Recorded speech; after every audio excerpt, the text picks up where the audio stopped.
பறவைகள் கூட வீட்டை விட்டு வெளியே செல்ல முடியாது. வீட்டில் உள்ள அத்தியாவசிய பொருட்கள் தீர்ந்ததால் மக்களின் இயல்பு வாழ்வு பாதிப்பு. ஏரியில் உடைப்பு ஏற்பட்டு ஊருக்குள் தண்ணீர் புகழ்ந்தது. மக்கள் வீட்டை இழந்தனர், உடலையே இழந்தனர். மிஞ்சி இருக்கும் உயிரையாவது காப்பாற்றிக் கொள்ள மண்டபத்தில் வந்தனர். பிறகு என்ன ஆனது சற்று பார்ப்போம்.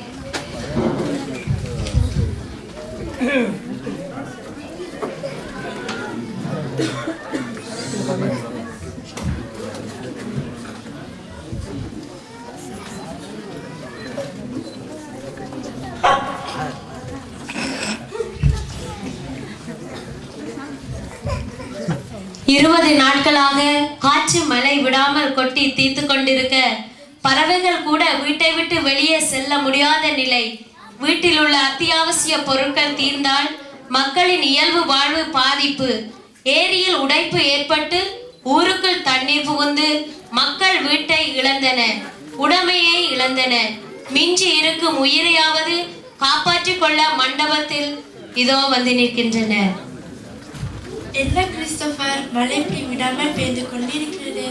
ஏரியும் அணையும் உடையும் தருவாயில் உள்ளது. உள்ளூரில் என வெளியூரில் எங்கேயாவது செல்வதா என்ற துரிதமாக ஒரு முடிவு எடுங்க. மேரி, இது தனிநபர் பிரச்சனை இல்ல, ஊர் சம்பந்தப்பட்ட மக்கள் உயிர் சம்பந்தப்பட்டது. இதற்கு நாட்டாமை தான் சரியான முடிவு.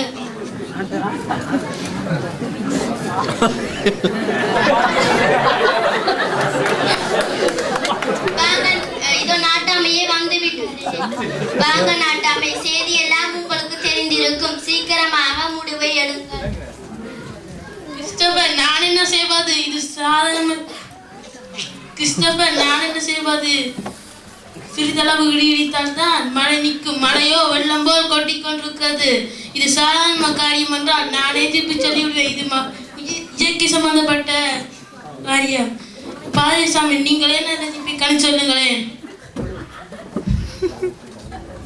ஒரு காலத்தில் நோவாண்டர் பக்திமான் வாழ்ந்து வந்தார். அதோ காலத்தில் ஜனங்கள் எல்லோரும் தேவனுக்கு விரோதமாக செயல்பட்டார்கள். தேவன் தம்மால் ஒன்றான ஜனங்கள் இப்படி பாவிகளை மாறினதால் தேவன் அவங்களை அழிக்க சித்தம் கொண்டு பூமியின் மேல் 40 நாள் மழையை வரப்பண்ணி அவங்களை அழித்து போட்டார். ஆனால் தனக்கு பயந்து நடந்த நோவாவையும் அவர் குடும்பத்தையும் ஒரு பேடை செய்து அதில் வைத்து காப்பாற்றினார். ஜோனா காலத்திலும் தேவன் சொன்ன இடத்தை விட்டு வேறொரு இடத்துக்கு போக நினைத்தான். உடனே என்ன நடந்தது? கப்பல் கவிரந்தரமாய் ஒரு சீட்டு குடிக்கு போட்டு அவளை கடலில் தள்ளினார்கள். அதே போல் கடல் கொந்தளிப்பு நின்றது. அதே போல் இங்கே ஒரு பாவி இருக்கிறான், அது கண்டு கொள்ள வேண்டும். முதலில் அவனை வெளியே கொண்டு வர வேண்டும். அது ஊர் முனையில் ஒரு சிலுவை இருக்கிறது, அதை போய் தொட்டி விட்டு வர வேண்டும். எவன் ஒருவன் பாவியோ அதை தொடும்போது அவன் தலையில் ஒரு இடி விழும். முதலில் யார் செல்வது? கிறிஸ்டோபர், நீர் தான் துணியுள்ளவர், நீர் செல்லும். கிணறு வெட்ட பூதேன் தோன்றினது போல் எனக்கா வந்துவிட பரலோக மண்டலத்தில் இருக்கிற எங்களுக்கு இதாகவே முடியும். நாமம் பிரசித்தப்படுவதாக. அப்பா, நான் பாவி இல்லை. மேரி, நீர் செல். வசனத்துக்கெல்லாம் பஞ்சமே இல்லை. அவனவனுக்கு வந்தாத்தான் தெரியும். தலைமையில வெள்ளம் வந்தாச்சு. இனி பேசி பயணி இல்லை, சென்று வருகிறார். மரியே வாழ்க, சிவச மரியே வாழ்க. அப்பா, நான் பாவி இல்லை, மரஞ்சன்மம் எடுத்தது போல மிக்க மகிழ்ச்சி.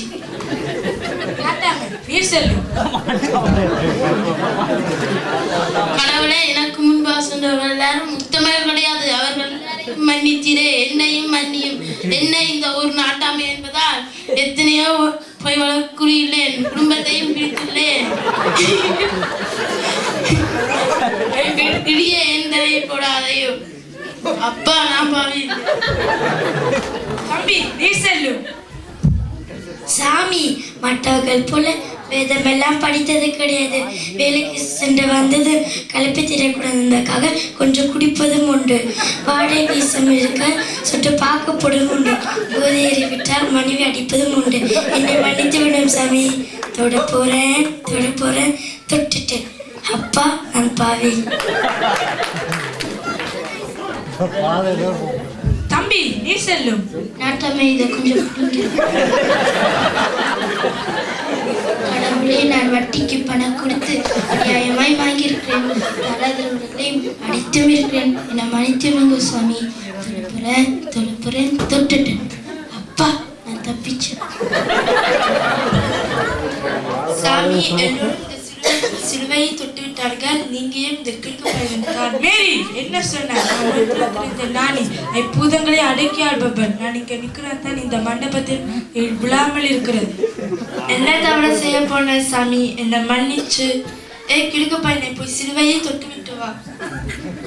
நான் போகமாட்டேன். முதலில் சாமி போகட்டும். மக்களே, உங்களுக்காக நான் போய் இந்த சிலுவை தொட்டு விட்டு வருகிறேன். நான் வரப்பிலே விழிப்பாயிருந்தேன். ஆண்டவரே, அசுரத்தை இடத்தில் நான் வந்து விட்டேன். நீ இதை என்னை காப்பாற்ற வேண்டும். எவ்வளவோ பேருக்கு பாவம் மன்னிப்பு வழங்கியிருக்கிறான். என் பாவம் வெளியே தெரியாமல் காத்துக்கொண்டேன். வயசானவர்களுக்கு கடலை முச்சும் வழங்கியிருக்கிறான். ஆனால் என் காப்பாற்றத்தை நேரத்தில் நீ தான் காப்பாற்ற வேண்டும். மேசத்தியத்தை விட்டு விட்டு போய் சத்தியம் செய்திருக்கிறேன். கோயில் பணத்தை துதிக்கெல்லாம் வழங்கியிருக்கிறேன். நீ தான் காப்பாற்ற வேண்டும். தெரியும் நான் யாரு. மக்களே, இவன் தான் பாவி. இவனை தூக்கி வெளியே வீசுங்கள். நான் போமாட்டேன். ஆண்டவரே, நான் தான் பாவியா? ஆம், நான் தான் பாவி. அனைவரும் சிலுவையை தொட்டு விட்டனர். நான் மட்டும் தொடவில்லையே. என் தலைமையில தான் நிலவில போகிறதா? எனக்கு ஆதரவாக பேச யாரும் இல்லையே. தினமும் மண்டபத்தில் தான் படுத்திருப்பேன். ஆனால் இவர்கள் என்னை துரத்து விட்டார்களே. ஆண்டவரே, காப்பாற்றும்.